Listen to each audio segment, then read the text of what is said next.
हाँ मेरे राइटर, जिंदगी के इस मुकाम पर पहुंचकर मैंने बहुत कुछ सीखा, बहुत कुछ जाना मेरे दोस्त। मैंने कहा था ना, इस बार वह मुझे नहीं रोकेगी। मैं उसे अलविदा कहता रहा, वह चुपचाप सुनती रही। उसने कोई जवाब नहीं दिया। मैं कुछ पल के लिए ठहरा, उसकी तरफ पलटकर देखता भी रहा, उसे पुकारा भी, लेकिन मेरे राइटर, इस बार उसने अपना चेहरा खुद दूसरी तरफ घुमा लिया। मुझे नजरअंदाज कर दिया उसने, जैसे कि मैंने उसे कभी पहले किया था। मैं जानता हूं, समझता हूं उसे। मुझे रोक लेने की उसके पास कोई वजह नहीं थी, वहां मेरे रुकने की भी कोई वजह नहीं थी। हमारे पास ना ही वे लफ्ज थे जो हमारे संबंधों को परिभाषित कर सकते थे, और ना ही इस बार उसकी आंखों में कोई आंसू थे जो मुझे रोक लेते।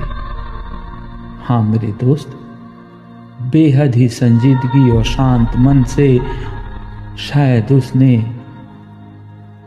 मन ही मन मुझे अलविदा कहा होगा मेरे दोस्त, मेरे राइटर।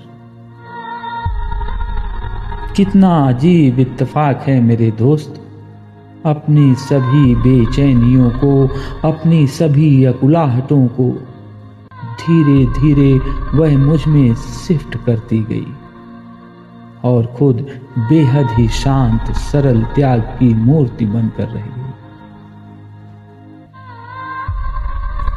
उससे जुदा होते समय मैं उससे बहुत सी बातें करना चाहता था मेरे दोस्त, लेकिन उसने मुझे अनदेखा कर दिया, अनसुना कर दिया। बस उसने मुझसे पूछा था, आखिर तुम मुझसे चाहते क्या? मैंने कहा, मुक्ति, इन यादों से, तुमसे भी।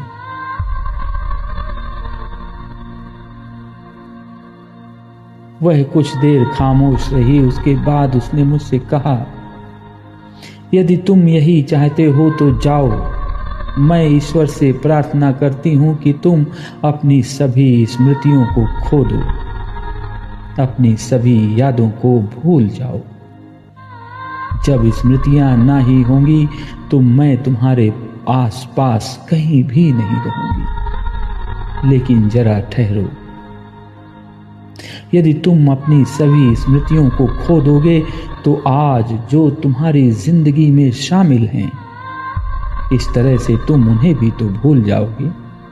तब क्या करोगे? बोलो, क्या मंजूर है तुम्हें? हाँ मेरे राइटर, उसने यही कहा था, यही पूछा था मुझसे। अपनी सभी स्मृतियों को खोकर मैं अपनों के बीच केवल शरीर के रूप में उपस्थित रहूंगा। उफ, इससे तो बेहतर है मर जाना, स्मृतियों का भी और इस शरीर का भी। लेकिन मरने से पहले जरा ठहरो मेरे राइटर, अब तुम मेरी तरफ से लिखो मेरी यादों को अलविदा, मेरे उस घर आंगन को अलविदा, मेरे अपनों को अलविदा, मेरे उस दोस्त को भी अलविदा। हाँ मेरे राइटर, अब वह घर भी तो ना रहा जिसके आंगन में सितारों भरे नीले आसमां के नीचे मैंने उससे कभी कुछ कहानियां सुनी थी। उन प्रेम कहानियों को भी मेरे दोस्त तू लिख मेरी तरफ से अलविदा। कुछ मुकम्मल कुछ अधूरी दास्तानों को समेटे हुए उस रात को भी मेरे दोस्त, मेरे राइटर, तू लिख उन्हें भी अलविदा। मेरे ही गुनाहों की माफी मांगती हुई तुलसी के पौधे को सजदा करती हुई मेरी नजरों में ठहरी हुई उसकी उस पावन प्रांजल मूरत को भी मेरे दोस्त, मेरे राइटर, अब तू लिख उसे भी अलविदा। उसके चेहरे में झुका, उसके रूप यौवन की कामाग्नि में जलता सुलगता मैं। हाँ मेरे राइटर, उस एक लम्हे को मेरे दोस्त मुझे भी तू लिख अलविदा।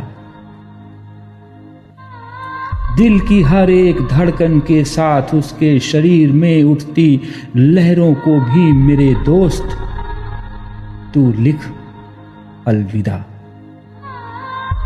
ऐसे ही ना जाने यादों के कितने ही पलों को समेटे हुए उस घर आंगन को भी जो अब खंडहर में तब्दील हो चुका है मेरे दोस्त, मेरे राइटर, अब तू लिख उसे भी अलविदा।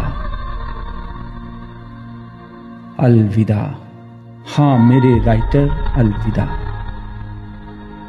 कहने को तो 4 अक्षरों का यह एक छोटा सा शब्द है, लेकिन जब यही शब्द किसी अपने से कहा जाता है तो क्या गुजरती है इस दिल में। तू तो मुझसे बेहतर जानता है, तू तो मुझसे बेहतर समझता है, मुझसे बेहतर महसूस कर सकता है। तुझे ही मालूम होंगे इसके सही मायने क्या होते हैं। जानता है मेरे राइटर, पहली बार की तरह ही जब मैं उससे दोबारा मिला तो मेरी आंखों में आंसू थे। रो वह भी रही थी मेरे राइटर, उसकी भी आंखों में आंसू थे। मिलन के इन सुखद लम्हों में आंखों का यूं छलक आना, इससे ही तू अंदाजा लगा सकता है मिलन के वे पल कितने सुखद रहे होंगे। होठों की उन सरल सजीली मुस्कानों को, पुलकित नैनों के उन एक एक अश्रु बिंदुओं को, एक दूसरे के चेहरे में ठहरी उन निर्मेश नजरों को, अब तू लिख मेरे दोस्त, मेरे राइटर, अलविदा।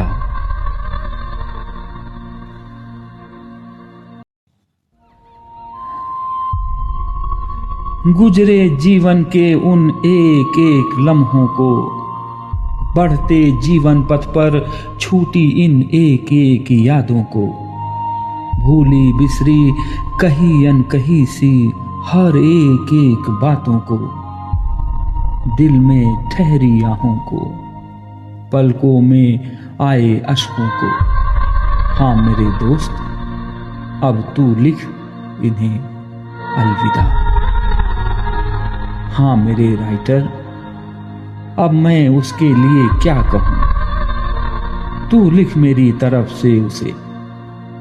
त्याग और समर्पण के इस जीवन को दूर रख, जब एक पल को वह कहीं ठहरी होगी। उसने मेरे बारे में सोचा होगा, खुद अपने बारे में सोचा होगा, तब उन लम्हों में उस पर क्या गुजरी होगी मेरे दोस्त, मैं कहता हूं, और तू उसे लिख।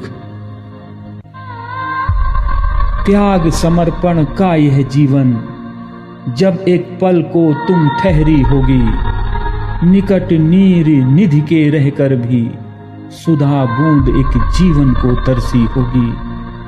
अनंत पथ पर मौन खड़ी तुम, हृदय निश्वास अव्यक्त वेदना बरसी होगी, तब मैं भी विचलित जीवन पथ पर अश्रु बिंदु बन जब तुम बह निकली होगी। विभूषित आलोकित इस जीवन पथ पर सिसकी बन तुम्हारी मैं भी रोया करता हूं। हाँ मेरे दोस्त, लो अब फिर तुम्हें अलविदा मैं कहता हूं।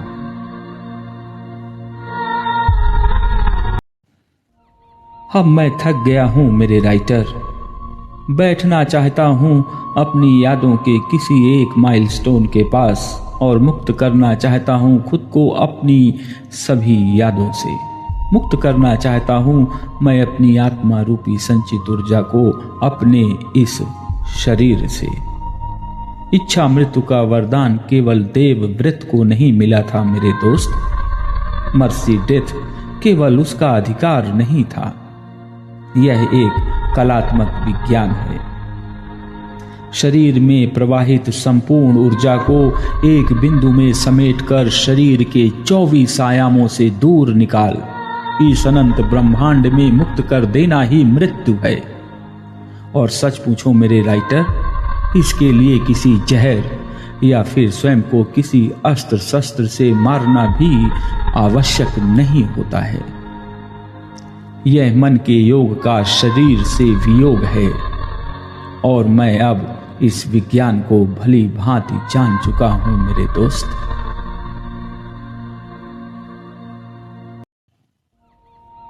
शायद तू कभी गुजरे इन रास्तों से और मुझे यूं बैठा हुआ देख खुद भी आश्चर्यचकित रह जाए, लेकिन कहता हूं शोक मत करना, अपनी कलम वापस लेना और इस अधूरी दास्तान को तुम पूरी करना।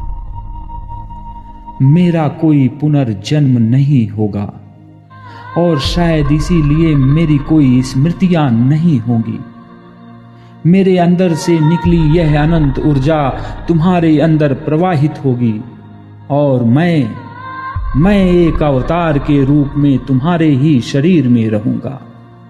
स्मृतियां तुम्हारी होंगी, जीवन तुम्हारा होगा, लेकिन सभी कुछ इस अविनाशी अखंड ऊर्जा से संचालित होगा। इस तरह से तुम्हारे जीवन में मेरा वजूद होगा, लेकिन उसे तुम भी महसूस नहीं कर पाओगे मेरे राइटर, मेरे दोस्त। मेरे कहे हर एक शब्द जो इस ब्रह्मांड में ऊर्जा के रूप में फैले हैं तुमसे ही टकराएंगे, तुम्हें अपनी तरफ आकर्षित करेंगे, तुमसे एक कहानी कहेंगे और वह कहानी तुम अपने जीवन मूल्यों के इतना निकट पाओगे कि उसे तुम लिखने पर मजबूर हो जाओगे। हाँ मेरे राइटर, फिर तुम मुझे लिखोगे, अपनी स्मृतियों से लिखोगे, अपने वजूद के अंदर मेरी ही तलाश करते फिरोगे। हाँ मेरे दोस्त, अपने वजूद के अंदर, अपनी स्मृतियों के अंदर तुम मेरी तलाश करते फिरोगे।